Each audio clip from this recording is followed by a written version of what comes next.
여러분 안녕하십니까? 여수 MBC 뉴스데스크입니다. 지역에서 처음 더불어민주당 현역 의원 평가 하위 대상자가 공개됐습니다.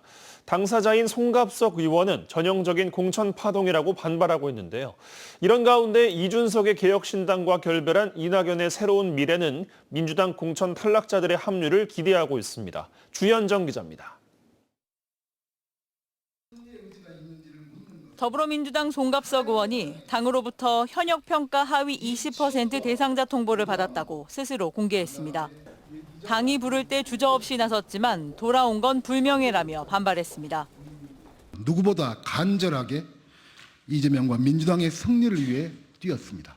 그렇지만 친명과 비명의 지독한 프레임은 집요하고 거침이 없었습니다. 광주 서구 갑에서 3선 도전에 나선 송 의원은 당내 대표적인 비이재명계로 분류됩니다.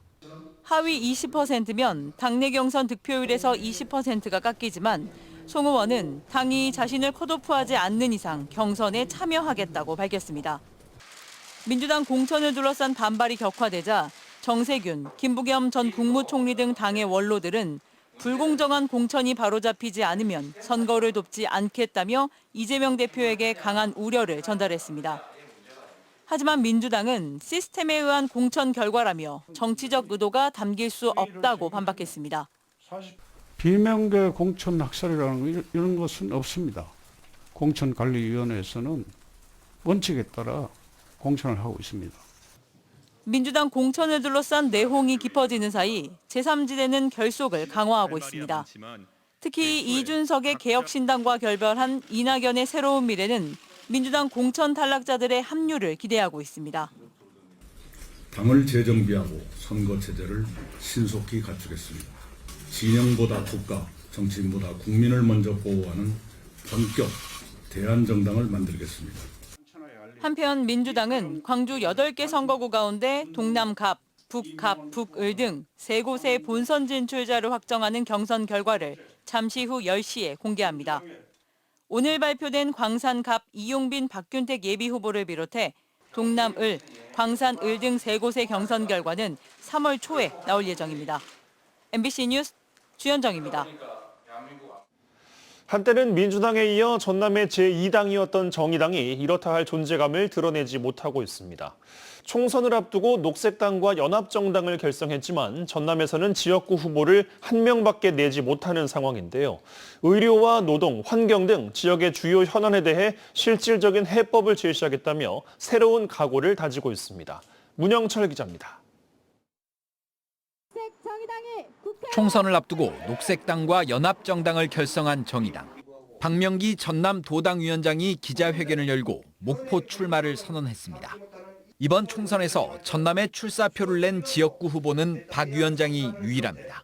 4년 전에는 여수와 순천, 갑을, 목포 등의 4명의 후보가 등록했지만 잇따른 선거 부진과 당내 분열, 출마 예정자들의 탈당 등으로 올해 국회의원 선거에서는 여러 명의 후보를 낼 수 없게 됐습니다.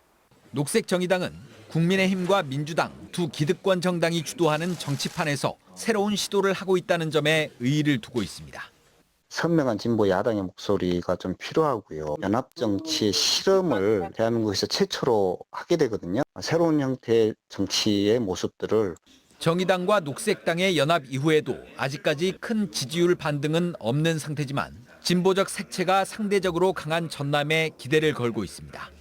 녹색정의당은 전남의 현안인 의대 유치와 대학 활성화, 산단 안전사고와 지역 소멸 등에 대해 실질적인 해법을 내놓을 수 있는 정당이 되겠다고 밝혔습니다. 비례대표 후보로는 전남 지역 기초의원과 광역의원을 지낸 이보람이 전 도당위원장을 내세웠습니다. 전남권 문제에 대해서 의정 활동 경험이 있는 정치인을 또 비례 상위 순번에 배치해서 전남 지역 유권자들을 더 접촉면을 더 넓히고 깊게 만날 계획을. 대구를 시작으로 전국 순회에 나선 녹색정의당 지도부는 다음 달 광주와 전남, 전북을 찾아 구체적인 지역 공약 등을 발표하며 표심 잡기에 나설 계획입니다. MBC 뉴스 문형철입니다. 최근 일부 총선 예비 후보들의 순천시의 관권 선거 개입 의혹 고발 건과 관련해 순천시장이 심한 우려와 유감을 표명했습니다. 노관규 시장은 오늘 기자회견을 갖고 일부 총선 후보들의 근거 없는 시 공직자들에 대한 신종 관권 선거 주장과 고발 행위에 대해 시대착오적 총선용 정쟁이고 허위 사실이라며 반드시 추후 책임을 묻겠다고 밝혔습니다. 이와 함께 아니면 말고식이 아니라 현직 순천시 공무원이 선거에 개입한 사실이 있다면 명백하게 밝혀줄 것을 요구했습니다. 한편 순천 광양 곡성 구례 갑에 출마한 소병철, 손은모 예비후보 측은 어제 순천시에 관권 선거 의혹을 제기하며 전남 경찰에 고발장을 제출했습니다. 순천 광양 곡성 구례 갑에 출마한 국민의힘 김영석 예비후보가 여야 간 전세 사기 피해 지원 특별법 개정안 합의를 촉구했습니다. 지난해 6월 한시적으로 시행된 전세 사기 특별법은 현재 부족한 점을 보완하기 위해 여야가 협의에 나서고 있으나 합의점을 찾기 쉽지 않은 상황입니다. 김 예비후보는 합의가 되지 않을 경우 차기 국회에서 전세 사기 특별법 개정안을 제1호 법안으로 제출해 통과시키겠다고 공약했습니다. 고흥의 한 학교에서 불거진 남교사의 성비위 사건과 관련해 논란이 확산하고 있습니다. 피해 교사를 보호하고 사건을 조사해야 할 교육청이 시민단체에게 누가 성희롱 사실을 말했는지를 물으며 추궁했다는 의혹이 나왔습니다. 보도에 김단비 기자입니다. 남교사의 성추행, 성희롱 의혹이 불거진 고흥의 한 고등학교. 전라남도교육청은 수사 중이라는 이유로 무죄 추정의 원칙을 내세우며 그동안 아무런 조치를 취하지 않았습니다. 시민단체는 도교육청이 사건 덮기에 급급했다며 목소리를 높입니다. 오히려 당사자가 문제 삼지 않는데 왜 제3자가 문제를 제기하냐며 따졌고 성희롱 사실을 누구에게 들었는지, MBC 취재에는 어떻게 응했는지를 물으며 사실상 추궁을 당했다고 토로합니다. 어떤 경로로 인터뷰를 하게 됐느냐, 그리고 어떤 경로로 학생 사안, 성희롱 사안을 알게 됐느냐를 집중적으로 물어봤었거든요. 근데 저는 그게 추궁이라고 생각했고. 도교육청이 피해 교사가 아닌 가해 교사를 감싸고 있다는 비난도 나오고 있습니다. 피해 교사들은 강제 전보됐고 가해 교사는 전보 신청을 받아들여 무안의 한 고등학교로 인사조치했기 때문입니다. 이 과정에서 무안 학부모들의 민원이 빗발치기도 했습니다. 자체 조사를 해놓고도 징계 여부를 판단할 수 없었다라고 하는 것이고요. 이렇게 시간이 지체되는 동안 학교 현장의 갈등과 혼란은 더욱더 커졌던 것으로 이렇게 보이고요. 전남도교육청은 학부모 민원이 들어와 성희롱 인지 과정을 물은 것뿐이라며 다른 의도는 없었다고 해명했습니다. 이어 피해 교사들이 강제 전보된 건 기숙사를 관사로 사용하는 등 성비위 사건과 별개로 문제가 있었다고 설명했습니다. 학부모 민원에 의해서 조사를 나가보니 범법 사실이 있었고 그것이 경고 조치가 나갔고. 최근 경찰은 남교사의 동료 교사에 대한 성비위 혐의를 일부 인정해 검찰에 넘겼습니다. 도교육청은 해당 교사에 대한 직위 해제를 6개월 만에 결정했습니다. MBC 뉴스 김단비입니다. 전남 지역의 일부 병원에서 수련의가 사직서를 제출하고 집단 행동에 나선 것을 두고 지역 정치권이 깊은 우려를 나타냈습니다. 전남도 의회는 오늘 호소문을 내고 전남은 의료 인력 공급이 어려워 필수 의료체계 붕괴로 이어질 수 있다며 이같이 밝혔습니다.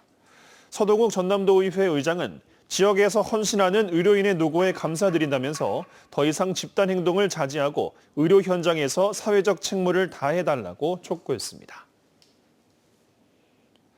광양시와 포스코가 포항 스페이스워크 같은 체험형 조형물을 구봉산 정상에 건립하기로 했습니다.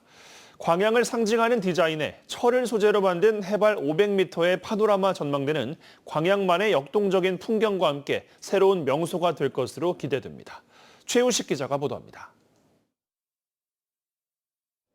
광양시와 시의회 포스코는 2022년 10월 구봉산 명소화를 위한 업무 협약을 체결했습니다. 주된 내용은 포항 환호공원 스페이스워크 같은 체험형 조형물 설치로 올해 초 작가와 설계 회사가 선정됐습니다. 2021년 11월 포스코가 포항시에 기부 체납한 스페이스워크는 2년 남짓한 기간 동안 누적 관람객 220만 명을 기록할 만큼 핫플레이스로 떠올랐습니다.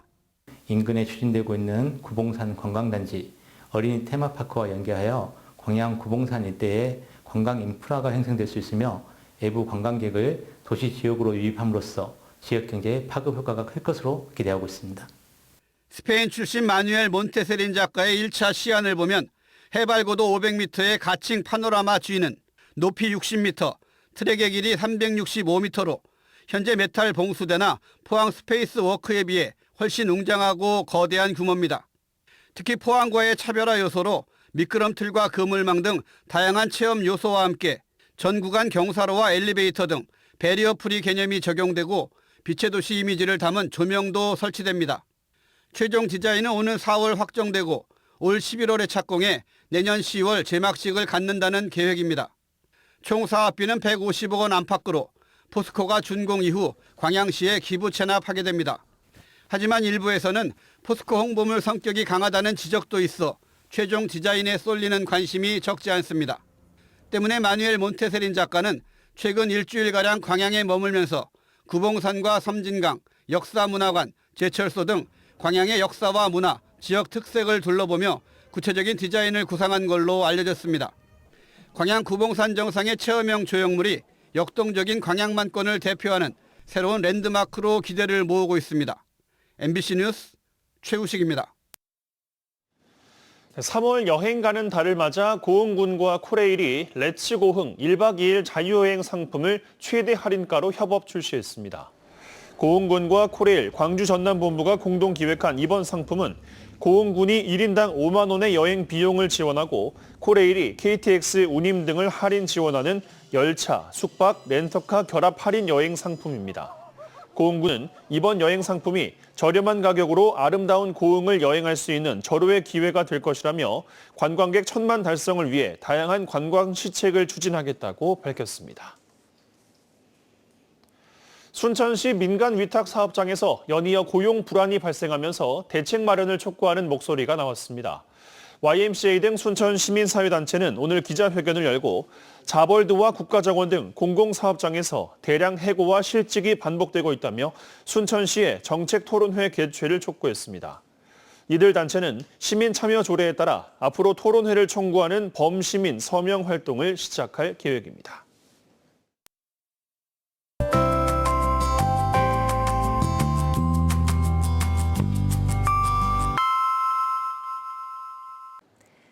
날씨와 생활정보 정리해드리는 생활포커스입니다. 지난해 전국 주택매매 거래에서 아파트 비중이 74%를 기록했습니다. 한국부동산원이 통계를 집계한 뒤 가장 높은 수치인데요. 이달은 전세보증금 사기에다 아파트 가격도 주춤하면서 수요가 몰린 것으로 분석됩니다. 광양의 3.1운동을 이끌었던 김상우 선생의 유품 전시회가 다음 달 8일까지 광양역사문화관에서 열립니다. 김상우 선생은 당시 국민 천여 명과 독립선언서를 낭독하고 거리 행진을 벌였으며 평생을 독립운동에 힘썼습니다. 순천 조례호수도서관에서 내일 저녁 7시 생태 북토크 행사가 열립니다. 이번 주제는 공존에 대하여로 이름보다 오래된 책의 저자 문선희 작가가 무대에 오릅니다. 이번 주는 내내 흐리고 비 오는 날이 지속되겠습니다. 전남 동부 지역은 모레 아침까지 비가 이어지겠고요. 내일까지 10에서 40mm의 비가 예보돼 있습니다. 금요일에는 비와 눈이 섞여 내리는 곳도 있겠습니다.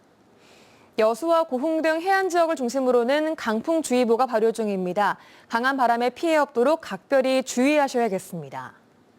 기온은 오늘과 비슷하거나 조금 낮겠습니다. 전남 동부 지역 아침 기온은 4도로 출발해 한낮 기온은 8도로 오늘보다 1에서 2도가량 내려갑니다. 자세한 내일 지역별 기온 보겠습니다. 아침 기온 여수와 순천이 5도, 광양 4도, 고흥은 6도로 출발합니다. 한낮 기온은 여수, 광양 7도, 순천, 고흥은 8도로 전망됩니다. 현재 남해 서부 전 해상에 풍랑주의보가 발효되어 있습니다. 바다의 물결은 내일 앞바다에서 1.5에서 3.5m, 먼바다에서는 2에서 최고 5m로 매우 높게 일겠습니다. 항해나 조업하는 선박은 유의하시기 바랍니다. 여수의 내일 만조 시각은 오전 8시 36분, 간조 시각은 낮 2시 42분입니다. 지금까지 생활포커스 송유라였습니다. 순천시가 건강하고 안전한 급식 제공을 위해 올해 161억 원의 예산을 지원합니다.